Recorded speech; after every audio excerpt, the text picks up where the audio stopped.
Ladies and gentlemen, welcome to another amazing episode of The Left Wing. I am TJ Whitehead, powers taken, not given, not joined by John Cooper Paz of Counterpoint Politics, and I'm not entirely sure why. I think John said we were going to be doing the show together on Thursday this week, but maybe not. So I'll just stall for a little while and make it a short solo episode if I have to, if John can't appear. But since we have a little just spare time to kind of go over this, I want to take a second to talk about my immense frustration with The Boys season 5. Something that I said I wouldn't be doing, but I just feel like I can't help myself. The characters were just destroyed. At just top to bottom, every single one of them, they didn't flush them out. They didn't have any direction they were heading with them. It was just an absolute mess. No more egregious example was the character of O Father. O Father was one of the few good things that The Boys season 5 did right. That, or at least one of the aspects of the show that I actually enjoyed. Whenever O Father was on the scene, was in a scene, I was paying attention. He was an interesting, intriguing character who they had a lot of cool setup for that had no payoff.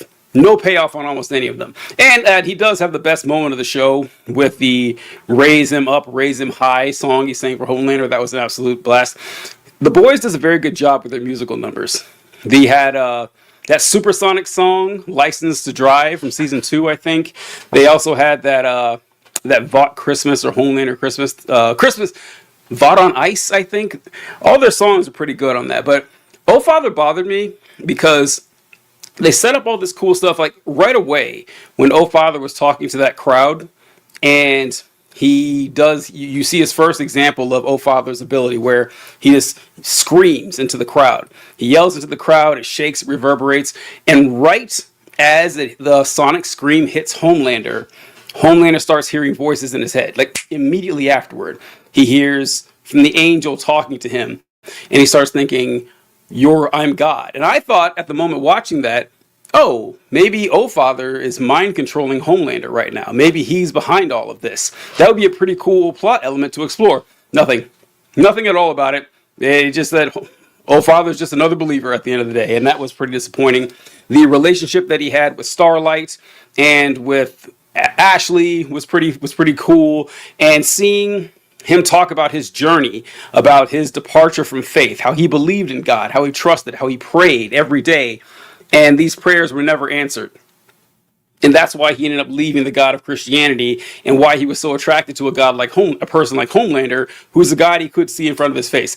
And then when he gets to interact with this new God that he has, he notices that, oh, this is a psychotic mass murderer, which I have to say is kind of funny. Because if you read the Old Testament, what Homelander said about how he wants to massacre all the unbelievers, that's textbook Yahweh in the Old Testament right there. Every time that there is an incident in the Bible where there are people who have the thought crimes of not believing, the golden calf, ironically, is a great example of this, that whenever the Israelites create a golden calf, what's God's solution to this problem of non-belief or belief in the wrong God? Massacre. Tells Moses, kill them all. Whenever they ran across another tribe that didn't believe properly, kill them all. So anyways, I find it funny that that's what made O Father skeptical of Homelander.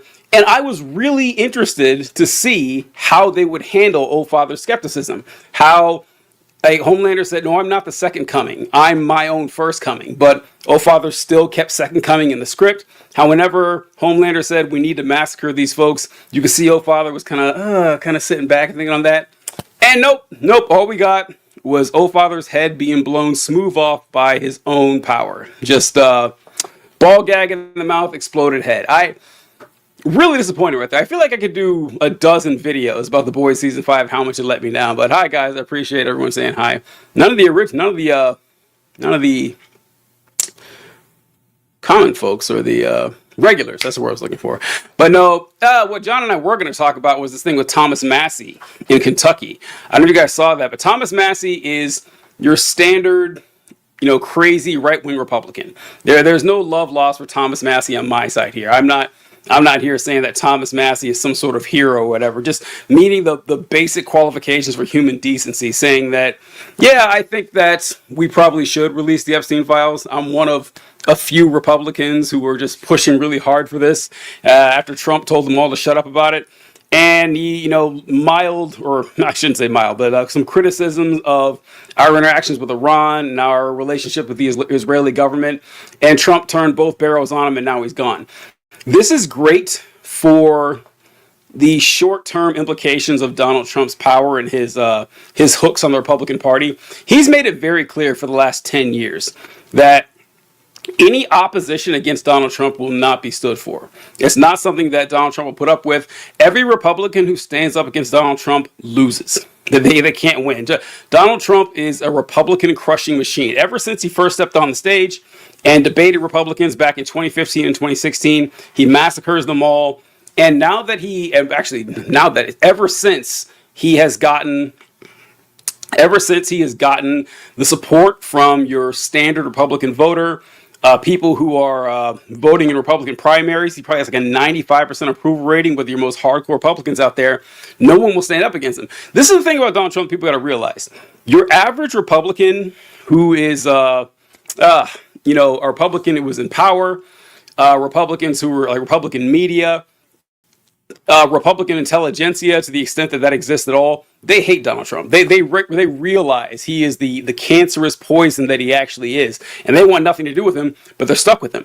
If you step out against Trump, he will destroy you.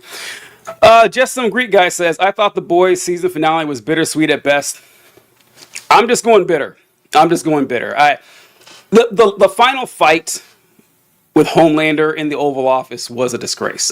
Well, it was an absolute disgrace. This is like, you're telling me that in season... Well, actually, the first thing that bothered me about it was the solution to beating Homelander at the end of season 3. Wait.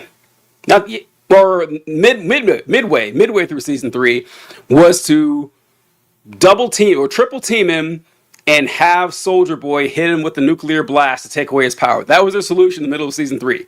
End of season 5, they progressed to a point where their plan is triple team him and have Kimiko hit him with a nuclear blast. That's it. There's and the V1. I hate how much season 5 focused on the V1, and it turned out it didn't really matter. Yeah, it made him immune from the virus, but Homelander's abilities didn't seem any different. He seemed weaker, in fact. The fact you're telling me that 3 grown men soups, Temp V Huey, Temp V Butcher, and goddamn Soldier Boy could not hold Homelander down. But Butcher and Ryan alone, a child, could hold him down while Kimiko sat there trying to get her energy to blast him. Insanity. Yeah, like why did he just slice Kimiko in half immediately like he did earlier in season 5? Like he saw her and cut her right in half with the laser. Could have done that. Could have taken her right out of the game. He didn't do it. It was just insulting. And them walking into the White House and being trapped like amateurs in that tunnel, and only for the White House's plan to be pelting them with bullets, knowing that they had superheroes coming after them, and that was their plan. Not gas, not psychics, not bombs, bullets. Bullets that almost every soup is immune to. I don't know, it was just kind of depressing, but thanks for bringing that up, just some Greek guy. But no, the Thomas Massey thing, back to the politics that we were talking about, this is indicative of how the Republican Party is just the party of Trump right now. We joke about how it's a cult. We joke about how this is it's a group of people who have no guiding principles other than the fact that they support Donald Trump. That's it. Like if Donald Trump came out and said that I'm a communist now, they would be communist. That's it. I mean, I haven't seen anything like it. It's kind of dark. Let's see. Thomas Massey was one of the only GOP members I've had respect for. I mean, you can temper that down. You don't need to have respect for Thomas Massey. You don't. It's a very low level of respect because, like I said, it is the lowest bar that you could possibly clear. Like, release the Epstein files. That's it. I think Thomas Massey and Lauren Boebert and Marjorie Taylor Greene and Nancy Mace, any of the Republicans who have actually stepped out in opposition of Donald Trump when it comes to this Epstein thing, I think that they are playing a longer term game. They know that Donald Trump has 3 years left in his term. They know that the Republicans are going to be massacred in the midterm elections, and Trump is going to have very little national power for the next 2 years. He'll have a ton of power within conservative politics in the Republican Party. That's not going away. But they know that he has a 37% approval rating. It's just that they realize that there's a future to their politics. I think Massey said it himself a few months ago, where it's like, one of these days Donald Trump's not going to be president anymore. And you're not going to want to run for office in 2030 or 2032 and have people pull up clips of you saying, actually, no, we shouldn't release the Epstein files. That's going to hurt you more than a short-term hurt from Donald Trump. So I think that's the game that they're playing. It's honestly a good idea, but don't fall over yourselves trying to praise these people. They are not our friends. I live in Kuwait, and I'm caught in the middle of the Iran-U.S. conflict, and it's getting awful for us. We had to make classes online, like back in COVID. Just some geeky guy. Are you in the army? And you said, yo, bro, do you know me? I don't know. This is you never know. I never know who's commenting on these pages here. At this point, it would take a miracle for Vance to win in 2028. Yeah, it would. I don't think Vance has much of a chance anyway. I don't think Vance has really. There's no large JD Vance constituency. It's just not something that exists. JD Vance is just. Oh no, you're a citizen in Kuwait. Okay, never mind. All right, yeah, so there's just no giant JD Vance constituency. It's not a thing. JD Vance has, like his small levels of support, but you're not going to find a lot of people rallying for Vance. It's no Republican has what Donald Trump has. No one is coming to. There's no one who could actually claim the mantle of MAGA once Donald Trump leaves.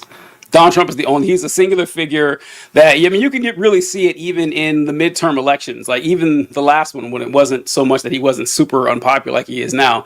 His endorsements only go so far. His endorsements matter a lot when it comes to the Republican primaries, but it doesn't really mean so much in the general election.